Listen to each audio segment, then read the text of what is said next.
നമ്മുടെ രാജ്യത്തിന് സ്വാതന്ത്ര്യം കിട്ടിയ സമയത്ത് നെഹ്റുവിനൊരു ആഗ്രഹം ഉണ്ടായിരുന്നു, രാജ്യത്തൊരു കാർ ഫാക്ടറി തുടങ്ങണം.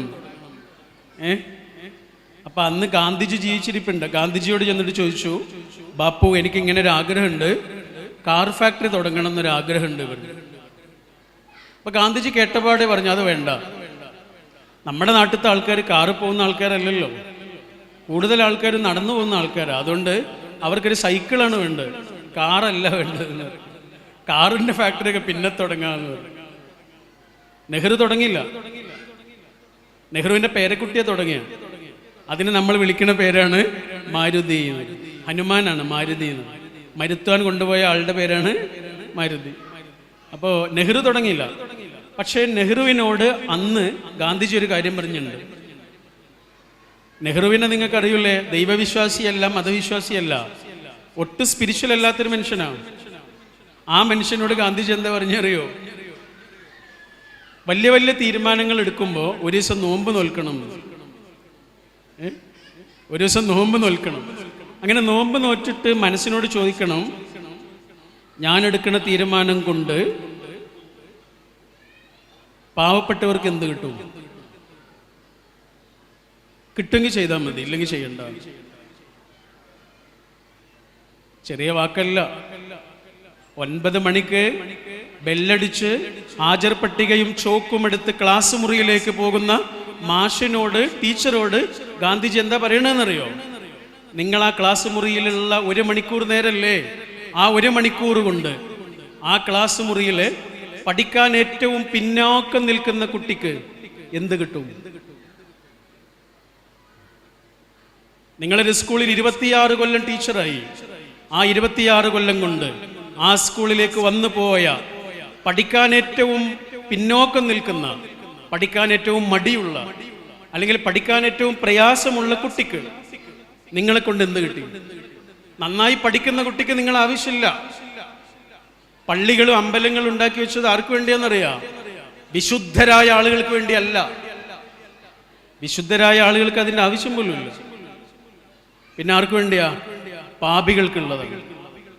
പാപികൾക്ക് കയറി കരയാനുള്ള സ്ഥലമാണ് പള്ളികളും അമ്പലങ്ങളും. അതേപോലെ വിദ്യാലയങ്ങളും മാഷന്മാരും ടീച്ചർമാരും ആർക്കുള്ളതാണെന്നറിയാം? പഠിക്കാൻ കഴിയാത്ത കുട്ടികൾക്കുള്ളതാണ്. ആ കുട്ടികളെ ഒരു സ്റ്റെപ്പെങ്കിലും മുന്നിലേക്ക് കൊണ്ടുവരാൻ കഴിയുന്ന തരത്തിൽ സ്നേഹവും കരുണയും ശ്രദ്ധയുമുള്ള മാഷന്മാരെയും ടീച്ചർമാരെയും കുട്ടികൾ മറക്കൂല. അതാ ഞാൻ ഈ അടുത്ത് വായിച്ചൊരു കഥ ഉണ്ട്, നിങ്ങൾ കേട്ടതാണോ എന്നറിയില്ല. ഒരു മാഷ് കുറേ കാലം കഴിഞ്ഞ്, മാഷ് കുറേ പ്രായമായി, കുറേ കാലം കഴിഞ്ഞ് ഒരു ഹോട്ടലിൽ കയറിയപ്പോൾ മാഷ് മുമ്പ് പഠിപ്പിച്ചൊരു കുട്ടിയെ കണ്ട്. കുട്ടി വലിയ ആളായിട്ടുണ്ട്. കുട്ടിക്ക് മാഷ് കണ്ടപ്പോഴേ മനസ്സിലായി അത് ഗംഗാധരൻ മാഷാണ്. അപ്പം അവൻ പറഞ്ഞു, മാഷിനെ പഠിപ്പിച്ചിട്ടുണ്ട്. ആണോ? എന്താ പേര്? പേരൊക്കെ പറഞ്ഞു. മാഷിന് എന്നെ മനസ്സിലായില്ല. മാഷിങ്ങനെ ആലോചിച്ചിട്ട് പറഞ്ഞു, ഏത് കൊല്ലാ പഠിച്ചേ? അവൻ കൊല്ലമൊക്കെ പറഞ്ഞു. പക്ഷെ മാഷിക്ക് അവനെ മനസ്സിലാവില്ല, ഡിറ്റക്ട് ചെയ്യാൻ പറ്റില്ല.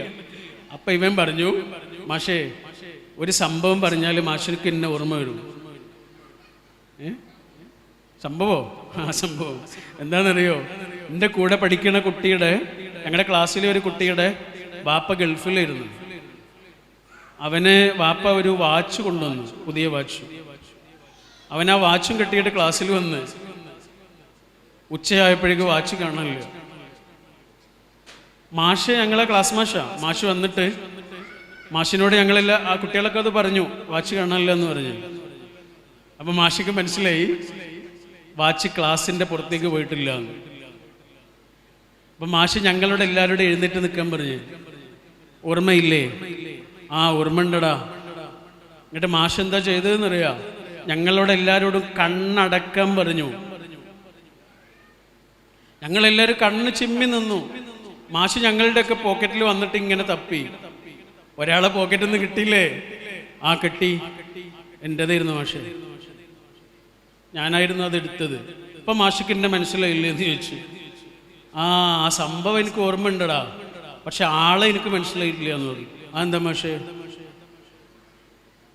അപ്പോഴാ മാഷ് ഒരു രഹസ്യം പറയണ. മാഷ് പറഞ്ഞു, നിങ്ങളോട് എല്ലാവരോടും ഞാൻ കണ്ണ് ചിമ്മാൻ പറഞ്ഞത് എന്തിനാണെന്നറിയോ? നിങ്ങളെ കൂട്ടത്തിൽ ആരാണ് കള്ളനെന്ന്, ആരാണ് ആ വാച്ച് മോഷ്ടിച്ചത് എന്ന് നിങ്ങൾ ആരും അറിയാതിരിക്കാൻ വേണ്ടിയാ. എടാ, ഞാനും കണ്ണടച്ചിരുന്നു, എനിക്കും അറിയണ്ട. എൻ്റെ കുട്ടികളെ കൂട്ടത്തിൽ ആരാണ് അത് മോഷ്ടിച്ചത് എന്ന് എനിക്കും അറിയണ്ട. കാരുണ്യം എന്ന് പറഞ്ഞാൽ എന്താ അറിയോ? ചിലപ്പോൾ കണ്ണ് തുറക്കലാണ്, ചിലപ്പോൾ കണ്ണടച്ചു പിടിക്കലുമാണ്. നമ്മൾ മറക്കൂല. കാരുണ്യമുള്ള മനുഷ്യനെ മറക്കൂല. അതാ ഇപ്പൊ സാധാരണ ഇങ്ങനെയുള്ള വേദികളിലൊക്കെ ഇങ്ങനെ പൂക്കൾ കൊണ്ടുവന്ന് വെച്ചിട്ടുണ്ടാവും. കല്യാണത്തിനൊക്കെ കണ്ടില്ലേ പൂക്കൾ ഇങ്ങനെ വെച്ചിട്ടുണ്ടാവും. മിക്കവാറും ഇപ്പൊ നോക്കുമ്പോൾ അത് പ്ലാസ്റ്റിക്കിന്റെ പൂക്കളായിരിക്കും. ചെലവും കുറവാണ്, മാത്രമല്ല നാളെ ഉപയോഗിക്കാം, അടുത്ത കൊല്ലം ഉപയോഗിക്കുകയാണെങ്കിൽ.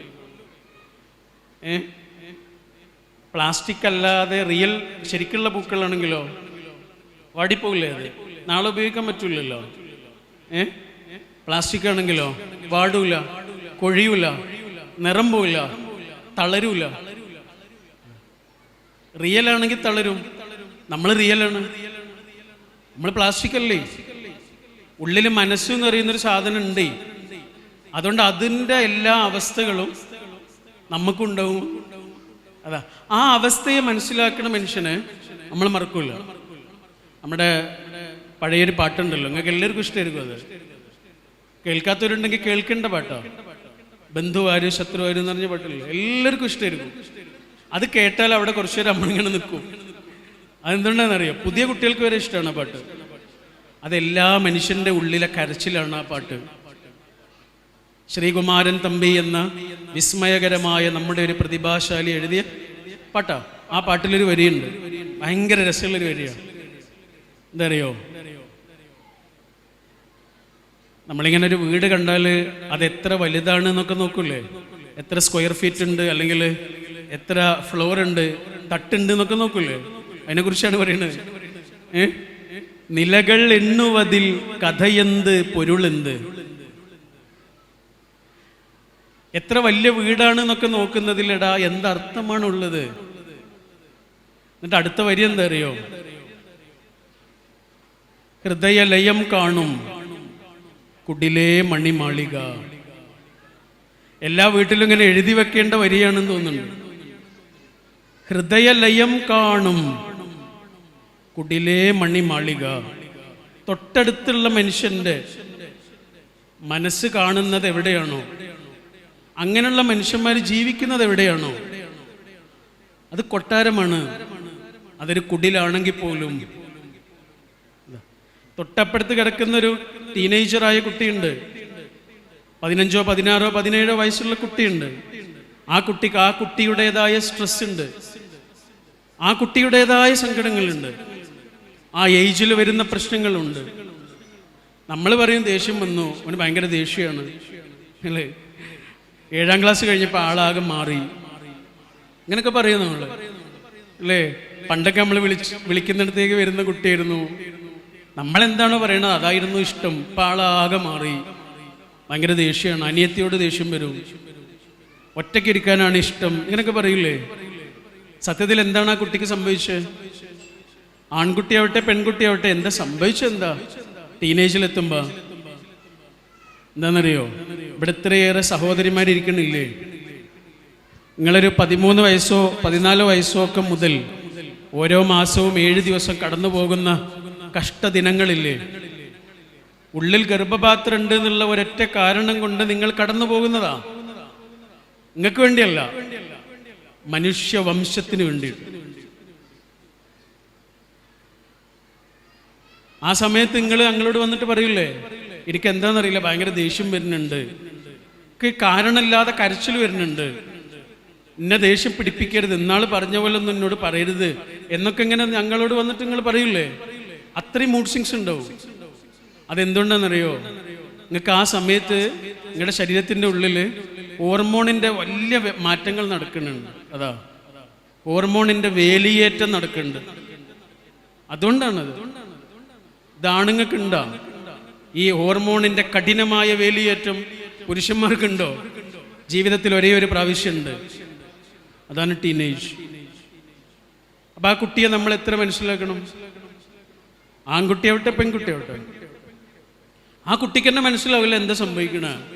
സൗണ്ട് മാറി, രൂപം മാറി, ശരീരത്തിൽ വ്യതിയാനങ്ങൾ വരുന്നു, ഇഷ്ടങ്ങൾ മാറുന്നു, എല്ലാ തരത്തിലും ആ മനുഷ്യൻ ഒരു ഇൻഡിവിജ്വൽ ആകാൻ തുടങ്ങി. നമ്മൾ പറയും ദേഷ്യം വരികയാണ് കുട്ടിക്ക്. അവൻ്റെ ഉള്ളിലുള്ള പ്രശ്നങ്ങൾ അവന് പുറത്തേക്ക് കാണിക്കാൻ ചിലപ്പോൾ ദേഷ്യമായിരിക്കും വഴി. അതാ ഈ അടുത്ത് ഞാനൊരു പ്രസംഗം കേട്ടിരുന്നു. അദ്ദേഹം മരിച്ചുപോയി.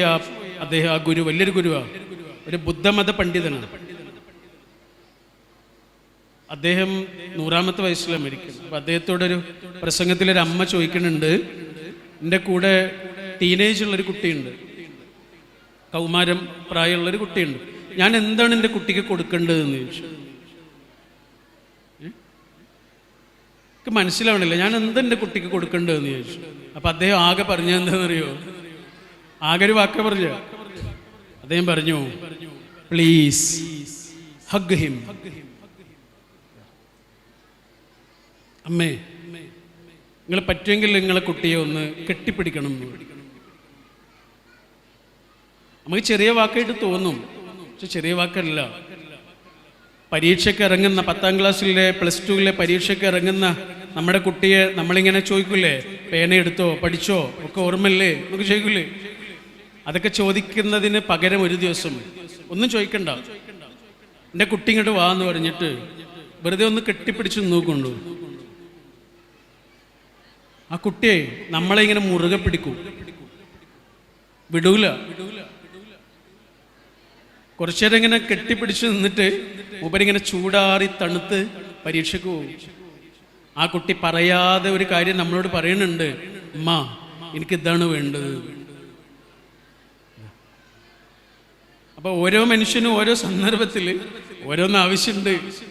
അതറിയണ മനുഷ്യന്മാരെ നമ്മൾ മറക്കൂല. അതാ ഹൃദയലയം കാണും കുടിലേ മണിമാളിക. അത് തിരിച്ചറിഞ്ഞ മനുഷ്യനെ നമ്മൾ മറക്കും.